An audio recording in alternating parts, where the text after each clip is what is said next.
Kyle Griffin, Trump desperately wanted President Biden to stay in the race, according to multiple reports. Look, I don't know what happens tomorrow, but today I'm going to sit, I'm going to kick back, and I'm going to enjoy the Republicans in a state of absolute panic.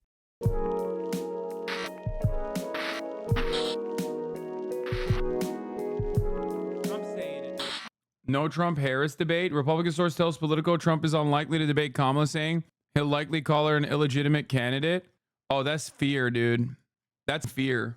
Oh, what happened? You really wanted Biden, but you don't want Kamala? What's that about? I think she needs to lean on that. It's too soon to tell, though. They're waiting for the numbers to come out. There's no way. Will it look like big donors just big-footed the voters in the Democratic primary process and got the result that they wanted? So I think that's why you hear... Bro, this only works as a narrative if like 70% of the Democrats that said they were voting for Biden weren't saying they want Biden to drop out. Like I'm sorry.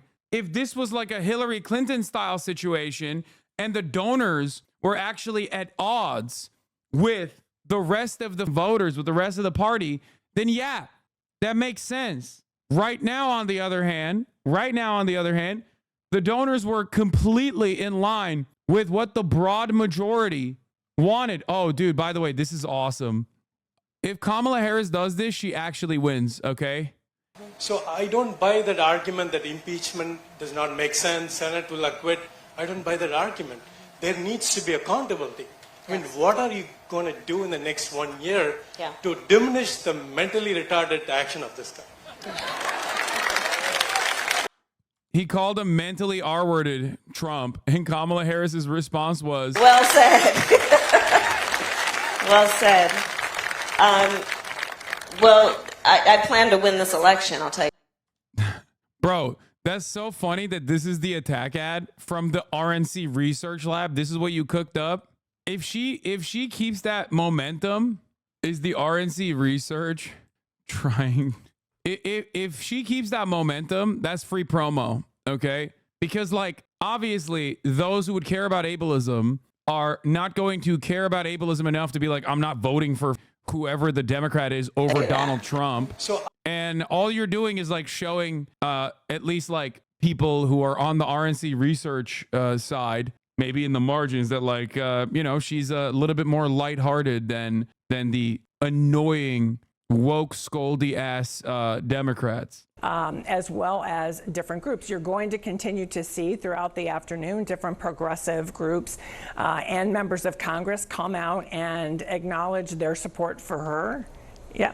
I was just going to say, we got to take a quick break. We're going to continue all of our analysis, all of our reporting right after this. We'll be right back. Okay, bro, they are farming commercial breaks harder than I do at the top of the hour, okay? God damn, dude. At the top of the hour, there's a 3-minute ad break, by the way. And if you no longer want to see those ads, if you want an uninterrupted broadcast experience, all you need to do is subscribe for $6 or for free with a Twitch Prime. Twitch Primes are free. You can also get gifted a sub if you're lucky. Here is the 3-minute ad break now. It's coming for you. Terrible transition, decent on yours. Okay, my transition was good, dude. I used the wolf transition to segue into the ad break. Come on now. Here's the 3-minute ad break now. Okay. Democratic nominee. It's been an extraordinary day of developments. We are just coming off on the heels of the Republican National Convention and that attempted assassination of former President Donald Trump. Of course, we were also just about 100 days out from the November election and also just a few weeks away from the Democratic National Convention. There are so many questions here about what happens next. Will Vice President Kamala Harris face a challenge on the Democratic side? How will the convention play out? She does not have a delegate just yet. My friends keep saying Kamala insta loses because too many women don't like women. Yeah, too many women don't like women. That's why Hillary Clinton, which wasn't just a woman, but like an incredibly unlikable woman, literally won the popular vote. Like, come on, guys. What are we talking about here? I think that people that say like, oh, these women hate women, or people just hate women in general and they can't do it are silly. Like, I think it just comes from their own personal perspective a little bit. Maybe they have that opinion a little bit, but they don't want to say it outright. But yeah, no, I know that there's misogynistic people out there. Most of them already vote for the Republican Party, but this is the moment that the Republicans start the moment that the Republicans start chirping about Kamala Harris being a woman and shitty because of that reason is the moment that the Democrats can immediately reframe the conversation and be like, this is not shocking coming from the Republicans who took away women's bodily autonomy, took away women's right to choose reproductive health care measures for themselves that they can take for granted in the Western world. So like, it's the easiest one to have. It's the easiest convo to have. Do you want the Republicans are in a bind in that situation because they literally are locked in to this like abortion situation that they've presented for themselves. But the issue is they want to run away from it, right? They want to run away from the abortion stuff because it's deeply, deeply unpopular. Nobody wants to think about like a blonde, blue-eyed woman in Texas dying as a consequence of an ectopic pregnancy that she couldn't get aborted in time. And yet that is what's happening around the country in places where the Republicans have successfully restricted access to abortion. So like that is massively consequential for this election. Kamala Harris being a woman automatically brings out the forefront and in a way that like Hillary Clinton never could. Beyond that, I hope Kamala Harris doesn't do that like, oh, you don't vote for me, you hate women shit. Okay? That would be the worst possible thing to do. That's like the classic Hillary Clinton supporters doing that shit. I hope that she doesn't do that. I hope she sticks to the issues because obviously women from a variety of different backgrounds have won elections in North America. You got Moss, you got our girl Claudia in Mexico. Ultimately, and she's Jewish as well in a super Christian, super Catholic country. So like people obviously don't care. At the end of the day, what they care about is like whether you're charismatic or not. At the end of the day, they care about like how you message yourself, what the vibes look like. If the vibes are abysmal like Hillary Clinton, then you know that's gonna that's gonna spell trouble for you. Anyway. Everything in my power to unite the Democratic Party and unite our nation to defeat Donald Trump and his extreme Project 2025 agenda. ABC News White House correspondent Mary Bruce has the latest for us. Facing unsustainable pressure from his own party, President Joe Biden deciding to exit the race, announcing he will not seek a second term. Calls for him to step aside have been growing since his disastrous debate performance in late June.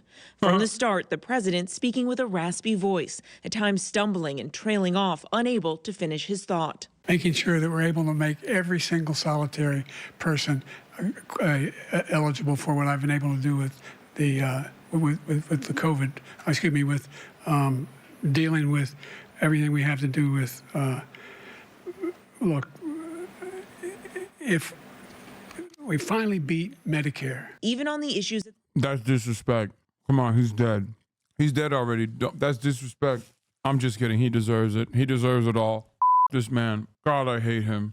It's a real monkey's paw situation for him too. Like he wanted to be president his whole life, and then he finally becomes president, and he's not even coherent, and he's an embarrassment. And they beg him to step aside for like a month. And then he says, only God can judge me. And then God gives him COVID like 3 days later. The amount of the ways that Democrats' phones are blowing up today, it cannot be overstated. I mean, everyone is talking about this and asking that very question. One, who's the nominee going to be? And two, if it is Harris, what does that ticket look like? Abby Phillip, we'll continue to report on this, continue to have those conversations. Let us know what you're hearing. We also have Scott Jennings, a CNN senior political commentator here with us. Scott, I mean, this is just as much uncertainty for Republicans as it is for Democrats. You heard what former President Trump said to me moments after Biden announced this. We're already seeing a well-funded super PAC of his attacking Harris, something they had kind of been preparing in case this very scenario happened. What does this moment mean for Republicans? Yeah, it's shocking. I mean, if I had known the second coming of the Lord Almighty was going to happen on the East Coast this weekend, I wouldn't have gone to San Diego. I'd have been there with you. But here we are, 3 weeks after the cheap fakes, by the way, episode, which the most embarrassing gaslighting that ever happened. I mean, Republicans are going to paint Kamala Harris He's as mad. Joe Biden. She's mad. Been number 2 in the administration that has a mid-30s approval rating that's overseeing this inflation crisis. She was the border czar. He's so for the mad immigration today. crisis that everybody is Thank about. you, And Scott. on top of that, she's been one of the principal ringleaders of the cover-up of Joe Biden's actual condition. So I hear I've been listening for the last couple of hours, a lot of crowing and pumping up. Scott is the Republican on the CNN lineup. Not a great politician. For those of you who She don't ran for know, president once, and it was a complete disaster. And right now, it looks like she, Barack Obama, Nancy Pelosi, and a bunch of rich people have just pushed Joe Biden out of this race and in the process disenfranchised millions of Democrat voters. Yeah, yeah, dude. Everyone who voted for Joe Biden in the primaries is like, yeah, I'm not voting for Kamala Harris. Get the fuck out of here, dude. Is it interesting to you that we haven't seen a picture of Joe Biden today? We don't have a picture of him signing the letter. I mean, this is a huge decision. Also, the letter doesn't say why exactly. Why is he stepping down? He's the current. We've been talking about this for weeks. He's the current president. So mad, dude. Come on. Look, I don't know what happens tomorrow, but today I'm going to sit, I'm going to kick back, and I'm going to enjoy the Republicans in a state of absolute panic. Unanswered by this letter and the mystery surrounding him today. Yeah, well, he does have COVID, so I think that's probably why we're not seeing him. You know, I just talked to Chris Coons, his co-chair, who spoke to him after this announcement. We didn't even see Joe Biden. And also, what if maybe it wasn't him who signed it? From people like House Speaker Mike Johnson. But I do wonder, Scott, what does this mean if Harris is the nominee? I mean, let's game this out for a second. What does that mean for the Trump campaign? Because they have been preparing to run against President Biden. Why would he panic? Isn't this the best news for them? After that debate in Atlanta. No. But this is, you know, guys, even Biden is so old. Please. He was literally, what chances he has of winning right now are already marginal. They were going to only get worse from this point on. How do you not see this? Like, no, this was not good. This was a depressive voter turnout re-election. Okay. This was a rerun. The momentum was only in the Trump direction. I'm telling you, dude, that's the reason why Republicans are so mad right now and trying everything that they can to just be like, yo, dude, it's so fucked up. It's so fucked up how they did my boy Joe Biden. Like, oh my God, all the primary voters voted for him. It's like, no, they voted for the Democrat. Okay. They voted for whoever the fuck is at the top of the ticket. You have an unprecedented level of interest in a race that was unimaginably boring and uninteresting for many people who were not interested in voting at all. This is the opportunity for the Democratic Party to put forward some kind of competent leadership and actually use this blank slate in some respects to their advantage. Okay? Now it's actually no longer an old person against an older person. These are the types of things that like Americans in the margins care about. Many of you are talking about like how she's a black woman, she's an Indian woman. These are the types of things that American voters care about. Yeah, sure. But you know what else they care about? Old people who are chaotic. Old people who they don't really like that much. Old people who have also taken away 50% of the country's like reproductive rights, reproductive freedoms. Watch the Dem Party shit the bed and put a conservative in the front seat. Yeah, I don't think that that's a good idea. I hope they don't do that. That's why the people that I've been mentioning are not actually conservative. Shapiro would be more conservative, in my opinion, than even like a Bashar or even Mark Kelly. Mark Kelly's pretty middle of the road as well. And the thing is, I don't really trust the Democrats. As I've said time and time again, they do have the worst instincts, but this is a moment where they actually moved in a direction, albeit a difficult one, but they moved in the correct direction. So if they keep up this momentum, and they put forward a decent plan of attack, okay, and don't lean to like the more conservative losing battles like the border, and instead lean into winning battles like abortion, okay, like the economy rebounding, things of that nature, then it's a pretty solid opportunity to maintain all of those voters who were saying that they were going to vote for Joe Biden and pick up more in demographics that you need to pick up to win key states. Okay, what is this? Some points to back you up. GOP strategist Terry Sullivan tells CBS News that his fellow GOP operatives are less than enthusiastic. They're the dog that caught the car, says Scott McFarlane. Kyle Griffin, Trump desperately wanted President Biden to stay in the race, according to multiple reports. This is true. Okay, they did. They really wanted Biden. And the reason why they really wanted Biden is because they thought Biden is the candidate to beat. And there was a likelihood that Biden was the candidate to beat. But like I said, Democrats can still fuck up the bag here, but they have a wonderful opportunity. This is also a pretty solid narrative here as well. Harris is such a good candidate because she can credibly claim the accomplishments of the administration without being held responsible for any of Biden's specific mistakes. She literally exists in the context of what came before, but is also unburdened by what has been. That is true. She can literally dismantle the genocide Joe narrative. Not to say that she will, because that requires bravery. I don't know if she's going to be courageous enough, but she has separated herself early on. She separated herself a couple months prior from Biden on this issue. Okay? I'm telling you, this also creates an opportunity to genuinely galvanize the youth vote, to genuinely get the youth vote back into action, actually coping. Kamala is not beating him. No shot, Lamau, actually coping. Yeah, get ready for a lot of people basically saying that, like, she's a woman, Americans are too misogynistic, which, while they simultaneously are just being that person. I think Kamala Harris is not a great candidate, but she is the one that the Democratic Party put forward. I'm just analyzing this with what I've seen so far.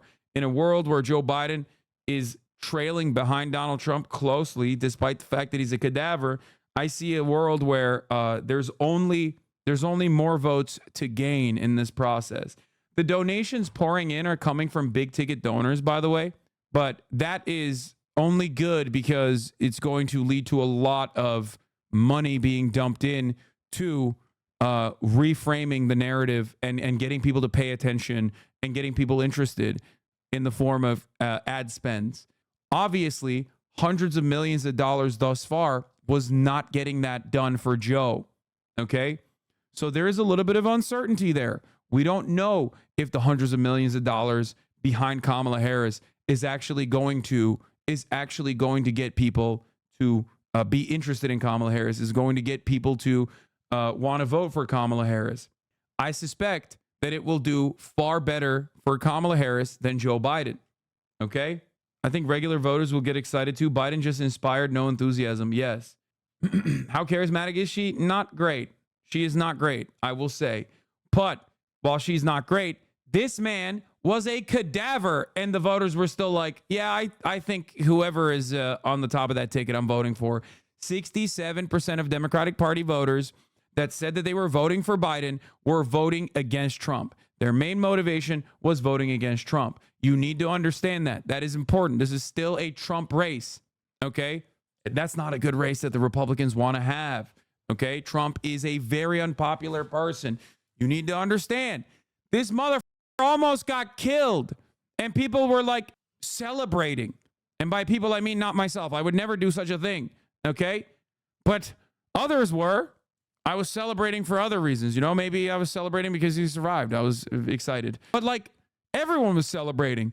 Half of the country was celebrating. Well, not half, but you know, around 30% of the country was excited that he survived and he's like the Messiah, the second coming of Jesus Christ. The rest of the country was like, the rest of the voters at least were like, yeah, no, this is kind of sad. The race, Lord Almighty's not coming down. But it wasn't enough to quell concerns. Lord the Almighty calls did come from down. He got Democrats for COVID. him to step aside, growing to a steady stream. I salute President Biden. I just feel that it's time. One other thing that I do have to mention is that Kamala Harris being a black woman, Kamala Harris being an Indian woman, Kamala Harris coming from Kamala Harris's dad, Donald Harris, being like a Stanford Marxist economist, is going to make the Republicans so crazy. And they're going to say they're basically not going to be able to hold back. And here's James Lindsay doing exactly that. Let's talk about Kamala Harris saying to see what can be unburdened by what has been. This phrase, which she repeats all the time, is not mysterious. It's esoteric. That is, it's a cult. It's a Marxist and Luciferian incantation. And that's easily seen.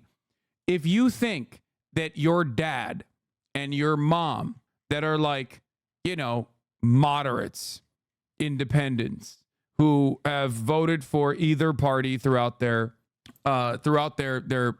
lives are going to look at this and go, no, that's right. I'm actually also just as schizo as James Lindsay. You're wrong.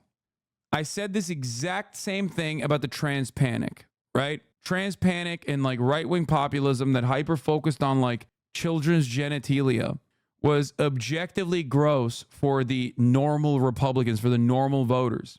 And that's why the red wave that was supposed to be a massive typhoon turned into a red puddle in the midterms. Okay, that was one of the big reasons why like this level of this kind of narrative going absolutely crazy mode on the timeline in front of all that running candidates that repeat terms like this specifically made it gross, too gross for people to vote for. And you saw that. You saw that in the electoral defeats that occurred in the midterms. So I think that there's one other aspect to this where Republicans just go balls to the wall and just start saying really insane shit that, you know, is off-putting. Really insane shit that's off-putting to normal Republicans. Okay? Gretchen Whitmer is 10x the candidate Kamala is, though? Yes, of course. I think Gretchen Whitmer is a significantly better candidate than Kamala Harris. I agree. But Kamala Harris is on the ticket, and Kamala Harris has the endorsement. It's the easiest swap out that shows that it is not a chaotic switchover, but instead a guided, well-directed, well-orchestrated choice that Biden made himself. If he keeps up being a petty bitch from this point on and isn't just going along with like, this is what we did. I made this decision because I think she's great. I made this decision because I'm a fan. I made this decision. I chose her as my vice president because I knew I had full confidence that she could be the president one day. If they don't do that, which I still don't know, but if they don't do that, and if they just like have messaging discipline and they ride with her from this point on until November, then the likelihood that she wins the race goes up by a lot. Oh, lazily taking the least confrontational choice is the best way to win. Neither the best way to win nor the best thing for voters. We need that open convention. I think you're wrong. I'll admit that I'm wrong if that happens and then it's like a banger, but I think that you're wrong on this. Like, I think that's a massive self-own. It'd be great for content. Like, it would be great. It would be great for content. Like, I'm talking 200K viewers average every day for me. Okay. But I still don't think it's the right idea for making sure that Donald Trump doesn't become president. Well, if it absolutely is, really minute by minute, telephone calls are being made from the vice president to lawmakers and other officials trying to secure their support for the nomination. We've really seen just a dramatic movement here in the last several hours. Let's look at the Clintons, for example. Both former President Bill Clinton and Secretary of State Hillary Clinton praised Joe Biden, but in the same statement just a little earlier today, they also said they fully support Kamala Harris. Barack Obama has taken a different approach to this. He put out a statement earlier saying that he, of course, praises Joe Biden, and that's what the statement was about, really talking about his effort to get out of the race and his selfless act, but also leaving open the question of who he would support. Talking to his advisors, I am told that he is staying out of this for now and wants to play a unifying role at the end of this, much like he did in the 2020 primary campaign. That's being criticized by some, but this is the approach he has taken. Yeah, unifying his Bernie. Former Speaker Nancy Pelosi, she also has not weighed in. So, look, this process is moving, but there is no doubt no one has stepped up to run against her, and that is also significant. Several hours. Dude, Obama sucks so bad. Like, I know Democrats love him and shit, but God, he's so annoying. He told Joe not to run in 2016, which was, now we know, a bad idea. Okay, he was like, no, step aside for Clinton. And honestly, that one is kind of fair because who would have thought, right? And then in 2020, he made everyone else step aside for Biden because he was terrified of Bernie Sanders. That was a massively consequential move that even someone as stupid as myself could tell you was wrong a mile away. And I did. I have not stopped criticizing the issue with having Biden be the candidate in 2019, in 2020, since 2020. I have not stopped. I've been talking about how he's a one-term president. We're losing our incumbent advantage if he's the guy. What the fuck are we doing? What a stupid decision. That was Barack Obama. And then up until a week ago, he was continuing along with that idiotic decision making, or at least that like absolutely selfish, self-interested way of operation, and not telling Joe Biden to step aside swiftly. And he's still doing it. He's like, oh, I don't know. I'm going to be the unifying role. I don't know if I'm going to endorse Kamala Harris. It's like, you're so silly, man. You're a silly guy. Now is the time for her to show that. And every single moment that goes by, they're looking for those statements, people coming out, offering support. I know we're waiting for Democratic leadership, but David and I were talking earlier. I mean, these are, Pelosi, Hakeem Jeffries, and Schumer. They have to listen to their members. Okay, they have to do a lot of listening today too before they come out and put a stake in the ground. And so this next day or two, everyone understands are going to be really critical. And yet, David, in this moment, talking to donors, I know Abby has, Van has, Alyssa, we've all been talking.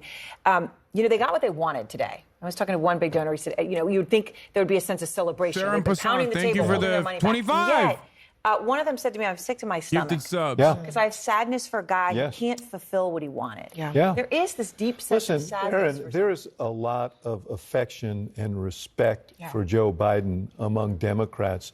I don't think anybody took great joy in what happened today. I worked with him for several years and was really proud to do that. And it's a sad day. This wasn't an anti-Biden movement. It was a beat Trump movement, and there was a conclusion that they didn't feel the president could do that. It wasn't a reflection on what he's already done. So, it was rough. But in terms of what's going on now, you say, why are these leaders hanging back? And Abby's right.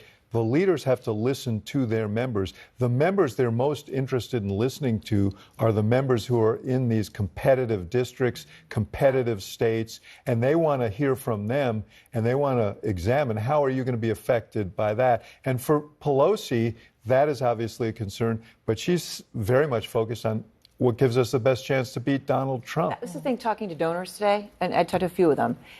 These were people who didn't actually, a couple weeks ago, want Kamala Harris on their ticket when they were talking about this. They seem to have all, at least the ones I spoke to, fully accepted it as Kamala Harris, and they're now all in. Well, people had to walk around the barn a couple of times and get their heads around it. Kamala Harris has not been a polling dynamo. It's not like she's the most popular, human ever born, and that weighs on people. Look, I want to say something. This is the most consequential decision this party is likely to make in this century. Who do we put up against Donald Trump? It's not an emotional decision. It's a mathematical decision. And nobody understands necessarily, as we said before, there's a lot of variables here. Some of these swing state governors haven't been tested on the national stage. What's the likelihood of a skeleton falling out? Destroys the whole campaign. This is a consequential decision. And so right now you got a lot of people rushing in, wanting to support Kamala, rushing to certainty. But tomorrow always comes. And what I love about what Obama did, he stayed back. He said, let's talk it out. Give everybody a chance to make their best case so we can make the best decision. And there's not a more important, whenever Pelosi opens her mouth. Oh, yeah, here. What's that? April 14th, 2020, more than 4 years ago? One truly wild thing that we haven't really talked about is Biden's stated interest in being a single-term president. Like, we're just going to throw away our incumbent advantage because Joe's going to be a vegetable by the end of his presidency. Truly incredible stuff. That's crazy. Who would have thought, dude? Who would have thought? I'm going to repost it and like my own tweet. Fuck it. Who would have thought, bro? What? Are we serious? Like, that's crazy. I'm telling you, dude. It wasn't that wild. It was not that wild of a sentiment to express at the time. Liking your own tweet is the equivalent of a self-suck. Well, I mean, I do that too, so. What is your view on Bernie Sanders? I love Bernie Sanders. I will always love Bernie Sanders. However, he has disappointed me gravely he's disappointed me a lot with the Israel stuff. Post October 7, he took far too long to call for a ceasefire. He used to be the boldest, one of the most bold congresspersons out there across the board on the issue of Israel. And now now he no longer is. And that makes me truly sad. And it's not because the DNC did that to him. He did that to himself. Anyway, having said that, his legacy is still very important. And I think that is something you can't take away from him. And that, for that reason alone, I will forever love that man, even if I get disappointed with him from time to time. Anyway, I can't believe this got 60K likes. AOC and Biden basically cooked AOC and Bernie a little bit by getting them to be like this ride or die for him. That's why I said I don't think it's a smart decision. And I said it from the jump. I don't think it's a smart decision to be this aggro. It's a snapshot, and the snapshot yesterday is completely radically different than the snapshot today. Look, whatever happens on a given day, the course is clear. The path is clear for Democrats. We must win Michigan. We must win Wisconsin. We must win Pennsylvania. And by the way, we must win one congressional district, Omaha, too, because it splits its electoral votes. That will determine its electoral votes can decide the presidency. And so we now have a fundamental reset of this campaign, no question about it. Now, I'll just say one other thing on this.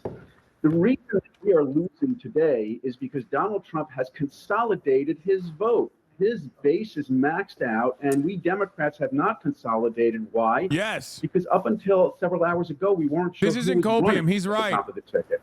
It is vitally important now with this reset that we do the following. Job one. That's it. That's the line. He's 100% right. He's absolutely right. There are so many likely voters that are tapped out. As a consequence of interest in the race and as a consequence of a fresh new face entering the fray, they absolutely will. They are absolutely votes to win. Joe Biden would have never been able to bring them back. Lloyd Doggett was the first Democratic lawmaker to actually call on President Biden to step aside. Congressman Doggett is here with me in the studio right now. Thanks very much for coming in. Great to be with you, Will. You've become a historic figure, and you were the first Democrat to say Biden should step aside. Well, it is a historic day, and President Biden made a courageous decision. Oh, dude, suck me. There were so many goddamn people before this dude. I mean, he was the only elected person doing it, but of course, CNN and mainstream media will never turn around and give props to anybody else. I mean, Dean Phillips deserves more praise. Like Dean Phillips, unironically, I mean, he sucks, but Dean Phillips deserves more praise if you're going to go inside of the Democratic Party. But of course, the person who deserves the most praise is Cenk, Uncle Cenk. For the record, a lot of people are asking like, oh, Kamala Harris this, Kamala Harris that. Like, are you going to vote for her? And I told you I don't know. Part of the reason why I say that is because I don't know what her positions are going to look like. And one of the key positions that I'm interested to see if she actually deviates away in terms of foreign policy is on the issue of Gaza. Kamala Harris has lightly, under the vice presidential position, lightly sidestepped Biden at times, called for a ceasefire before Biden did. These are significant, but I might be simply wish casting. Okay? That matters. Depending on how she moves and which direction she moves in, is absolutely going to determine whether I vote for her or not. Personally, obviously, I'm not going to stop you from voting for her if you want to. But if you're asking me what my position is, that's what I care about. I also simultaneously believe that if she continues the right-wing immigration agenda, and on top of that, does some like nutty Zionist shit. You did this? What is this? Stop calling me a Republican law. Yeah. If she just continues along with Biden's foreign policy, which is going to be difficult in general, because how are you going to criticize Biden if Biden is still going in one direction and you want to go in another? The upcoming days will be tricky on that front. So we'll see. Single issue voter, Hasan? No, I'm far from a single issue voter, but ultimately it doesn't matter. Squirrel's not being as charitable about it as you. Yeah. Okay. Who gives a shit? Like, yeah. Okay. She's mad at me. Why do you guys care? She'll get over it. It's kind of wild that there's 92,000 people in here and you're like bringing up an anonymous account who I am almost completely in agreement with on every issue, including even Kamala Harris. I'm just holding out to see whether or not she will actually follow through on Joe Biden's agenda to a T. Also, she hates everybody, and sometimes myself as well. But think about what you're doing when you're like, oh, this account on Twitter doesn't like you. Is like crazy. There's a million people that don't like me. Squirrel, on the other hand, is someone who I am in agreement with more times than I'm not. Only if you care more about the drama than the actual news that are happening do you bring up such stupid things. Don't do it in the future. All right, from this afternoon, CBS News. CBS, will you debate VP Harris, Trump? I don't know who I'm going to debate. So far, we haven't determined who's going to be on that side, but I think whoever it is, I'd like to debate. Yeah, sure. 100%. More. CBS, does it change how you see this whole race? Trump, no, it's policy. The policy is still bad. The policy, whether it's him or her, wouldn't be any different. She was in charge of the border. She was the border czar. She was the worst ever. You know, it's really been a shock to the country. A lot of people got together. They kept him in a basement. The fake news media went along with it. And we have a man in there that shouldn't be in there. Trump had it. I think he's been the worst president in the history of our country. He's been a disaster, the worst president we ever had. So I think it's good for the country. Anyway, so by delaying his endorsement, Obama has ruined Kamala Harris's chance of becoming president, essentially committing political suicide for the Democratic Party. No, I don't think it matters that much. I think it's a shitty thing to do, though. It's a shitty thing to do in general, to not, like, endorse the person that Joe Biden endorsed. Like, what the fuck are you doing? But no, I don't think it ruined the Democratic Party or anything. Would you say you are unbiased? No answer needed. What? No, of course I would never say I'm unbiased. I say I'm honest and always will tell you what my biases are. Whereas everyone is biased, but many people refuse to admit that or even recognize their biases. That's the difference between me and, like, CNN. They did so with the clear understanding that we would only succeed if we were united. In the 248 years since, our country and our people have been tested, but the American spirit has always triumphed. Despite our individual differences, when our safety was threatened, when our values and freedoms were attacked, when the stakes were high, Americans have found ways to come together and unite behind common cause and common purpose. That's the lesson of our founders who gathered in Pennsylvania 2.5 centuries ago, and it's the lesson our party must learn from now. I've known Kamala Harris for nearly 2 decades. We've both been prosecutors. We've both stood up for the rule of law. We've both fought for the people and delivered results. Kamala Harris is a patriot worthy of our support, and she will continue the work of generations of Americans who came before us to perfect our union, protect our democracy, and advance real freedom. She has served the country honorably as vice president, and she is ready to be president. The best path forward for the Democratic Party is to quickly unite behind Vice President Harris and refocus on winning the presidency. The contrast in this race could not be clearer, and the road to victory. Dude, the hogs haven't been squirming as much. Oh, ew, Jared Moskowitz. I mean, his dedication to public service his entire life. You know, we may not see that again, and so obviously this is a passing of the torch to a new generation. I think it's going to be Kamala. I have endorsed Kamala Harris. Democrats are obviously very disappointed. He says, so this guy decided to genocide the Palestinians while being a one-term president, so he didn't even do it to get reelected. He did it for fun. Oh, no, he did it because he loves it, for sure. You thought that Americans care that much about Israel genociding Palestinians? Are you crazy? It wasn't even like it was barely number 4. It's really impactful for those who do care, those who become single issue voters, because genocide is, you know, kind of hard to cast aside. But beyond that, it was like, it's foreign policy. Americans don't give a fuck about foreign policy. The entire system is designed so that we are sedated, as foreign policy just is a thing that happens, right? And it's a machine that keeps churning. Overall, American foreign policy is something that most Americans don't give a shit about. And Biden on that issue was doing it not because he wanted to be reelected. He was doing it because he said it. He said it himself. He's a Zionist. You literally just admitted you're a one-issue voter. Hypocrisy? No. I said it's understandable for others to be single-issue voters when that single issue is genocide. Anyway, I don't understand the one-issue voter when it comes to Gaza. The alternative is worse, isn't it? He said it would tell them to finish the job. Yes, Donald Trump would be worse for Palestinians in general, as he was worse for Palestinians in general. Having said that, however, people don't think like that. Doesn't matter. They're not thinking about it like that. They're thinking about it like, oh, Joe Biden is the one currently doing genocide now. Him. Because at the end of the day, Joe Biden has killed more Palestinians than Donald Trump has. This is the truth. Aren't you not thinking about it like that either? No, that's why I said I'm not even a single issue voter on this. Okay. I think that's like perfectly valid to be a single issue voter on because it's genocide. But if you're asking me, like, I think Joe Biden's right-wing anti-immigration narrative packaged with like everything he did everything he did since October has just been so awful. Like, I don't know what the happened. I don't know if like an anvil fell on his head where he just decided to like move in a way where it was just so insane. Okay. Like October 7 happened and his dementia just like went completely out of control. The whole idea that they were going to go to the right of the Republican Party on immigration. Are you on crack? Are you high? Are you the stupidest person on the planet? He was already trying to do that with the crime shit. It literally cost them seats in New York and almost turned the New York gubernatorial race into a Republican one, which was insane. They didn't learn from that. And then they hit that same exact bar on immigration.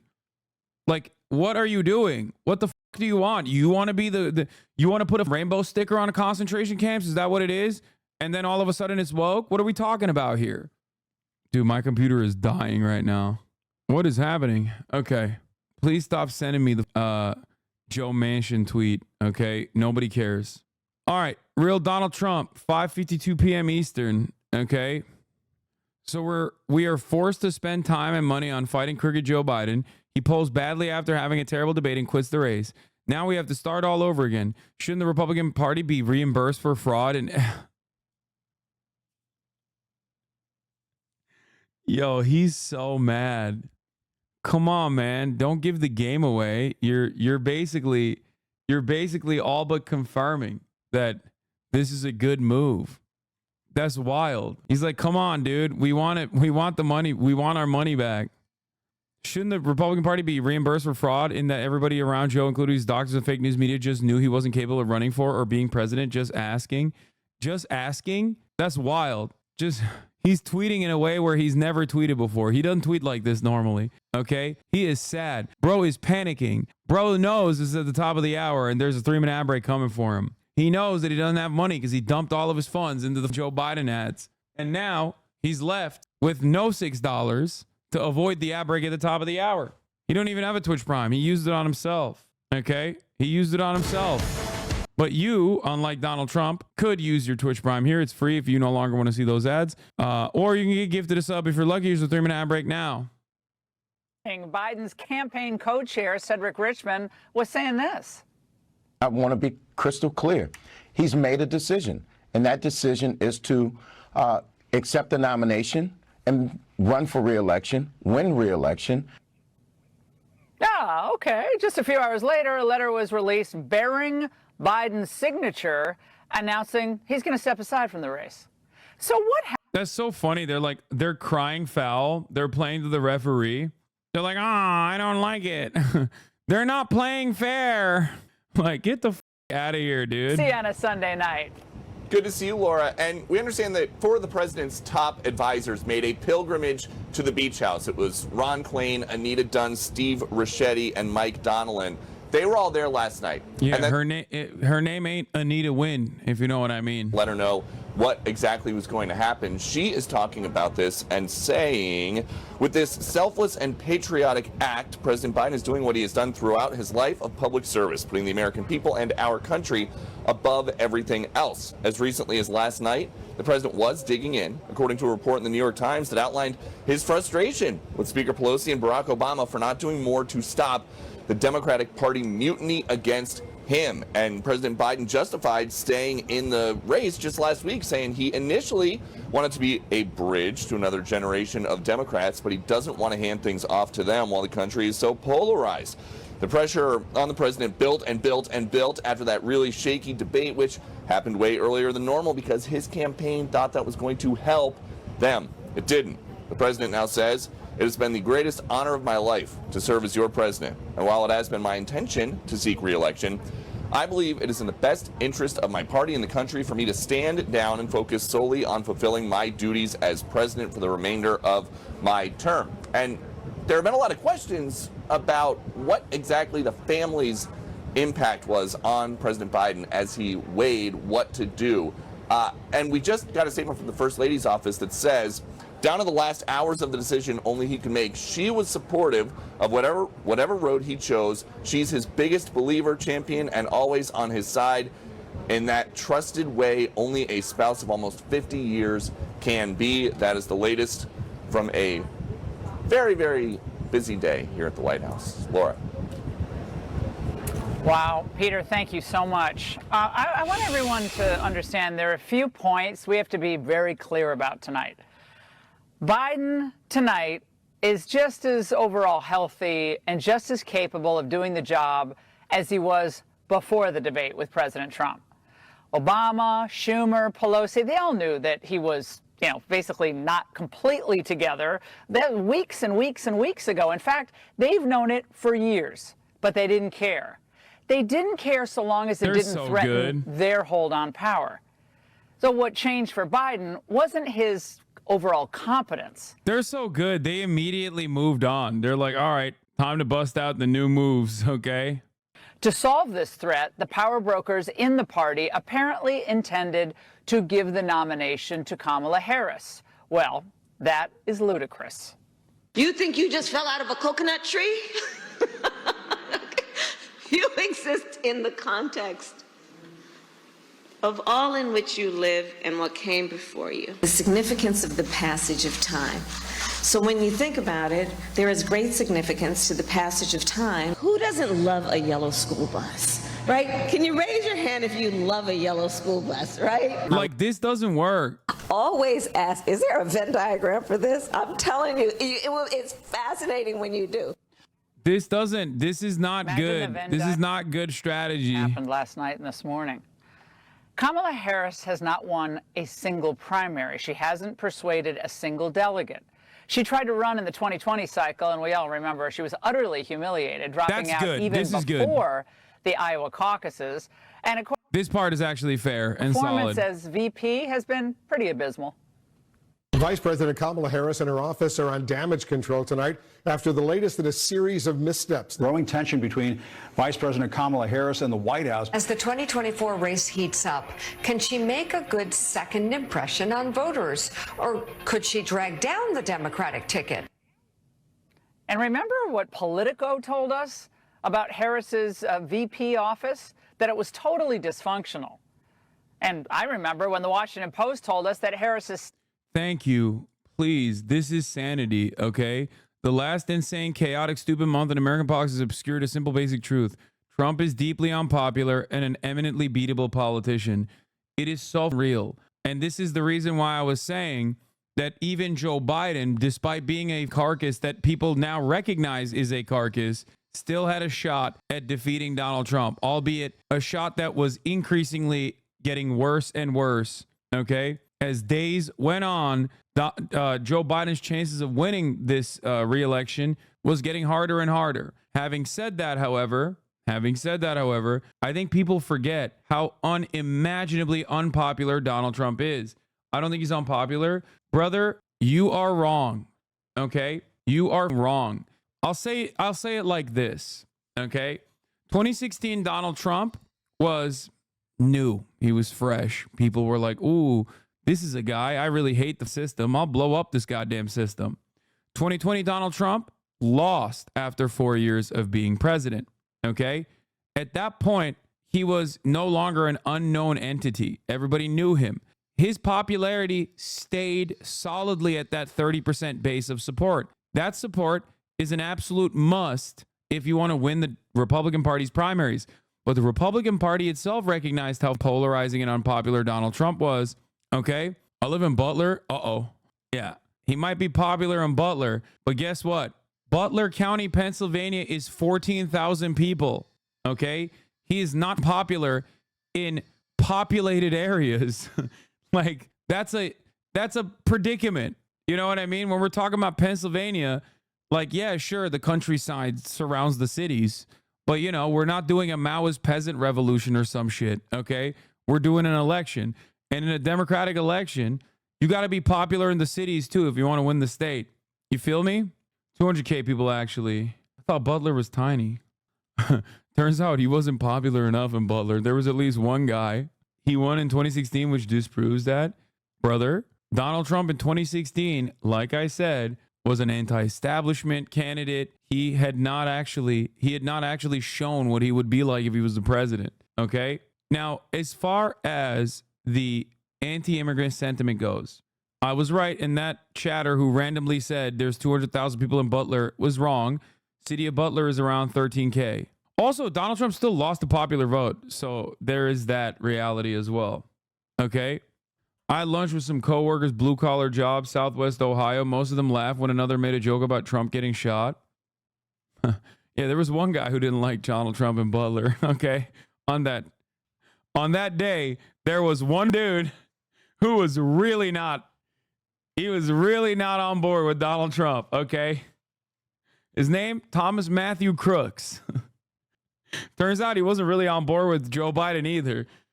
Donald Trump happened to be in distance, in the appropriate distance for him, all things considered. Anyway, yeah, Trump losing his incumbency advantage should be evidence enough. Yes, like Donald Trump is not a popular person. He's a very polarizing candidate, and he's also a very unpopular candidate. Okay, he is perhaps one of the best candidates that the Democratic Party at this stage could run against. And the Republican Party recognized that reality, which is why they tried to get him out. But one thing that I forgot to mention, and I keep saying I was going to talk about this, and I keep forgetting because I get sidetracked over and over again. The one thing that I keep forgetting is immigration. The pro-immigration sentiment is untested. What the Democrats need to do is actively be like, oh, you want to... Right now, there's a 60% approval rating for deporting every single migrant living on U.S. soil. Okay? That is insane. And I don't think people understand how scary that is. But the reason for that is because this narrative is uncontested. Okay? That's Pew Center research studies conducted on the matter. Okay? That is uncontested. What do I mean by this? Not a single person on the Democratic ticket has turned around and said, how do you suppose we do this? Okay? How do you suppose we do that? Walk them through the steps.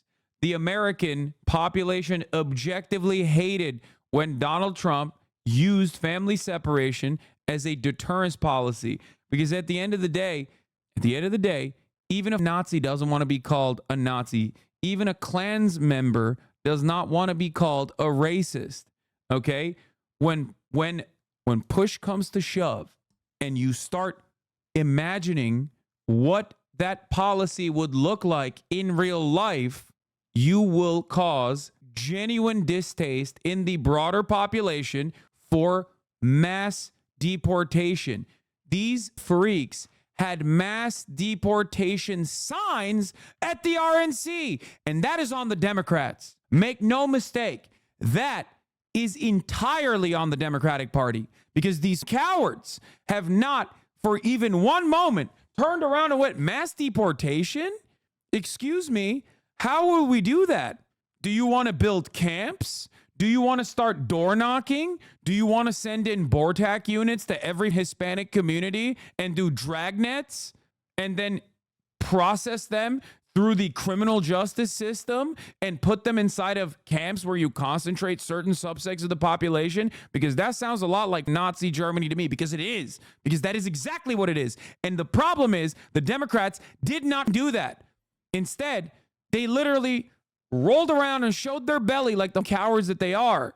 That needs to change yesterday, okay? You need to make Republicans understand what they are voting for. Because the last time the Democrats refused to do that, abortion rights were taken away. Reproductive rights were taken away. And now the Republicans are suffering as a consequence of that, by the way, and they deserve it. But they're suffering politically as a consequence of fully following through on their insanely restrictive, insanely cruel agenda. Every blonde, blue-eyed woman in Texas or in Ohio or in any number of red states that will have complications as a consequence of not being able to abort their ectopic pregnancy is on them. And Americans know that. But it shouldn't get to that point. It should not get to the point where the Republicans actually do follow through on their agenda. And then everybody goes, oh my God, who would have thought that it would be so cruel and so unusual? The Democrats cannot cower and wait for the Republicans to build the concentration camps and to start doing mass deportation until they turn around and go, see, we told you this was really bad. Especially when they themselves are the ones who are now actively pushing a right-wing immigration agenda. Okay? I think that is an even greater misstep than actively participating in the ongoing genocide in Gaza from an election standpoint. I'm not talking about the morality of it. I'm simply talking about in terms of winning this election, in terms of winning this re-election. That is a bigger mistake than even the Gaza thing. Okay? Yeah. Also, this is a good take, and we're so there. Edinger Mentum says, welcome back to 2022. I think watching Trump curb stomp a black woman will be even more satisfying than watching him commit elder abuse on a scale usually only possible by 300-pound Nigerian women. So I'm actually looking long forward to the Kamala Harris presidential campaign. You would never be able to put your face to this kind of sentiment in the real world. Okay? This is the type of racism that like racists would maybe shudder at. Okay? And the reason Edinger Mentum is saying welcome back to 2022 is because this is exactly what the Republicans did. This is exactly what they did. They thought because Twitter is like weird and very right-wing, that like the rest of the world, the rest of America is like that. Okay? Especially when it comes to immigration. This isn't like trans issues. Okay? Everybody knows somebody that is either an immediate relative of an undocumented migrant or knows an undocumented migrant themselves. You live in the United States of America. There are more than 10 million, perhaps maybe even 20 million undocumented migrants that are living with us every day of the week. We work with them. We talk to them. There's like, you don't see them as like subhuman. You only have this attitude online. This is why I say deep blue district Republicans are some of the most reactionary Nazis because they LARP. Okay? They LARP like they're groypers. It's the Ron DeSantis ride or diers. Okay? They're like, oh yeah, this is a winning narrative. Okay? This is a winning narrative. It's like, no, it's not. You're gross. Okay? You're gross. You're disgusting. You're a loser and you're absolutely disgusting. And most voters that live in the suburbs that do have a bunch of racist attitudes will see this and go, oh, ew, okay, that's a little weird. That's like nerdy shit. That's too nerdy for me. Okay? A lot of people know trans people at this point. No, that's your generation. That's generational. If you think a lot of people know trans people, then it's entirely related to where you live and what generation you're in. Yeah, they're doing birtherism. Like this type of shit is not going to work.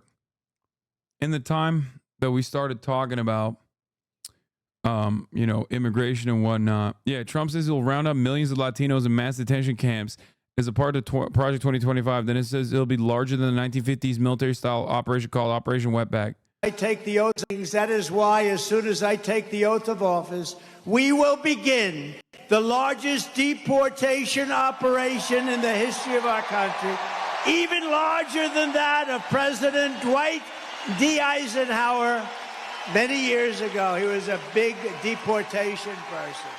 Yeah, why don't you talk about the numbers? Why don't you talk about the name of the operation? He recognizes that ultimately, like I'm telling you, he's getting away with it because no one is calling into question what he's saying.